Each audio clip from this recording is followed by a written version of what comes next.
I don't know why I'm putting this here, but I need to let out my frustration and sadness somehow. This is my scary story. It is not full of ghosts and monsters and entities, but it is about the most haunting, most hard and scary enemy yet. About a year ago, I started working at a university. My first working experience, and I was positively terrified on my very first day of work. I didn't know what to do. I didn't have anything to do, but the whole idea of work made me feel like there's something off with me because I wasn't working. They gave me an office with 3 desks, one for me, the others for my 2 other colleagues. But for some reason, both of them were absent, so I went into the room right next to ours. In there were 2 ladies. One was coincidentally an acquaintance from the university, covered in makeup, lost in a hairdo bigger than herself, and shorter than me, despite she wore towers as heels on her feet. And I'm not even tall. The other girl, however, was a plain, sweet girl with a lovely face, high cheekbones, long, silky chestnut hair propped in a simple ponytail, and a smile to die for. She greeted me heartily, congratulated me for my work, and bid me luck. She also offered me some tea and reassured me that there will be enough work for me to drown in soon enough, so I shouldn't worry.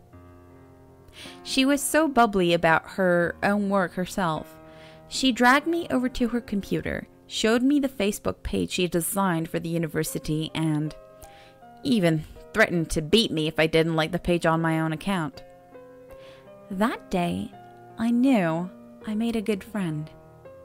The following weeks and months, we couldn't get that close, for our offices were apart, and we didn't work in the same department. But we did have lunch together most of the times, and had those daily chats about random things.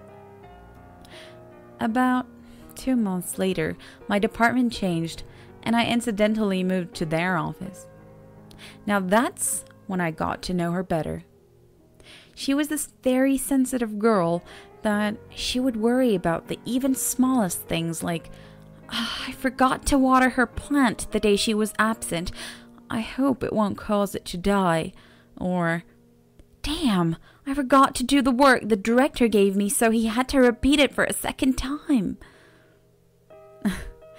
Those worries were so weird for me, as I am hardly moved even if the president is yelling at me at the top of his lungs.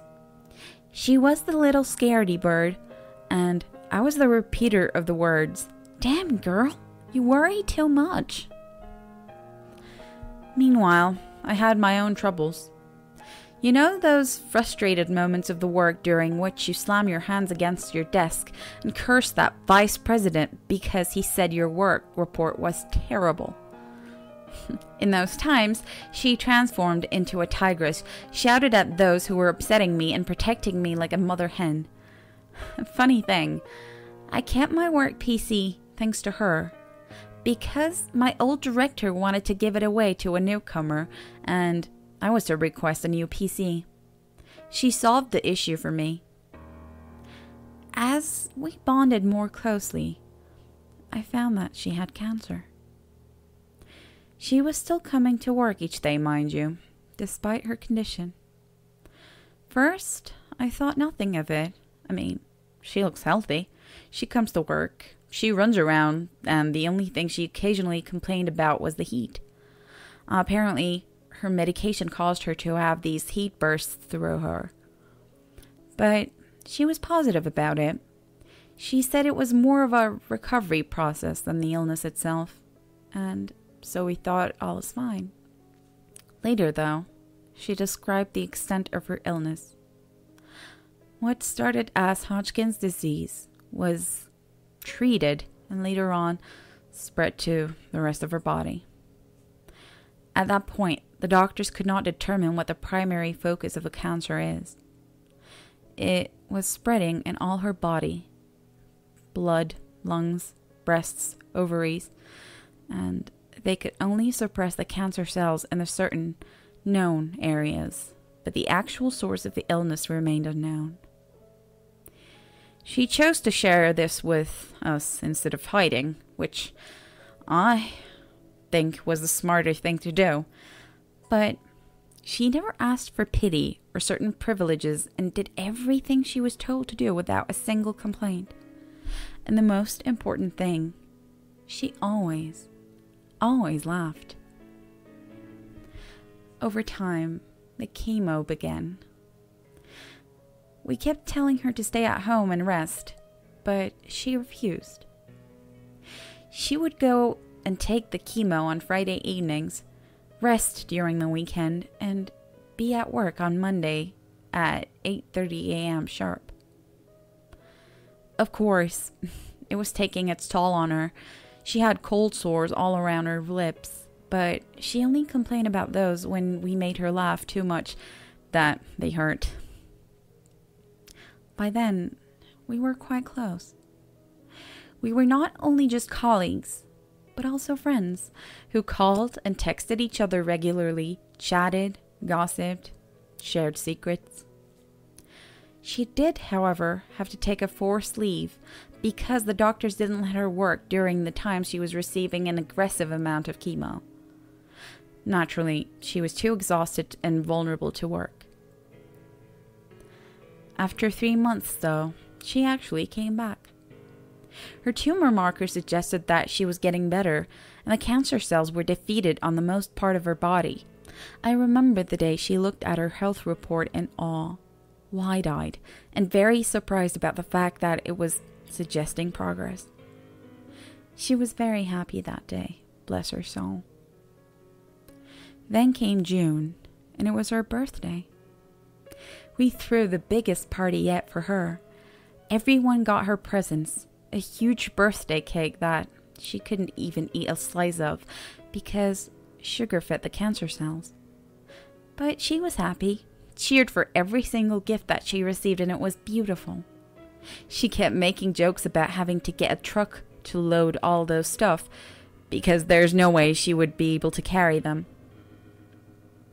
That day, I gave her 2 little lamb figurines. I deemed it appropriate because I always called her Lamb Girl.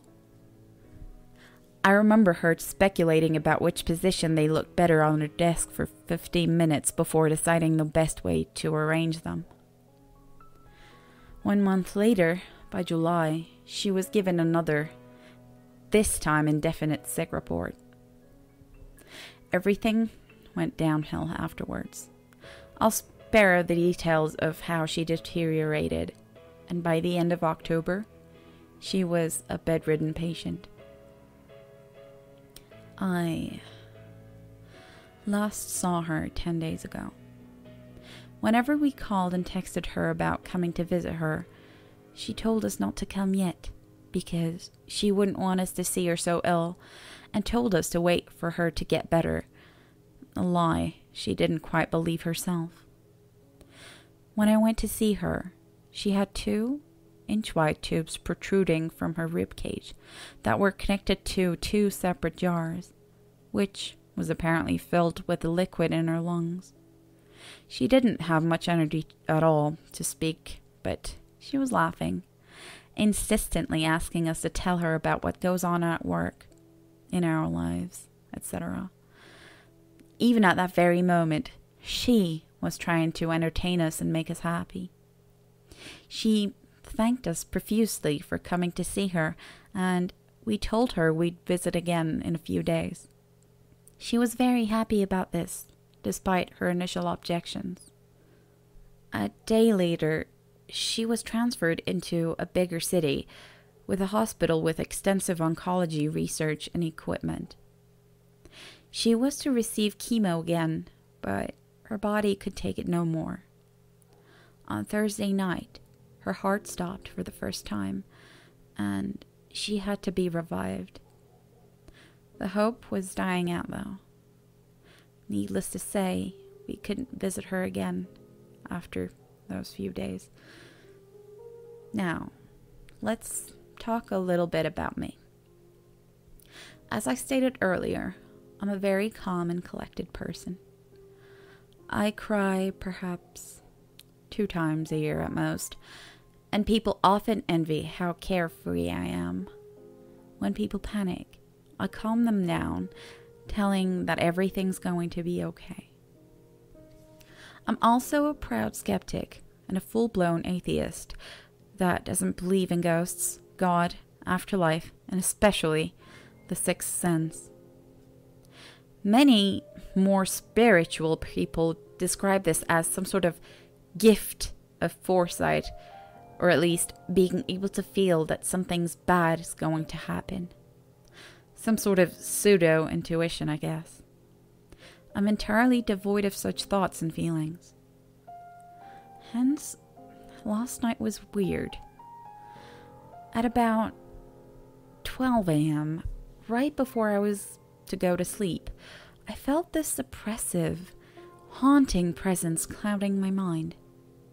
It was as though something or someone was pressing down my chest with extreme force, or was sitting on it and yelling at me about every single pain this girl endured and how I could have, and probably did, hurt her before.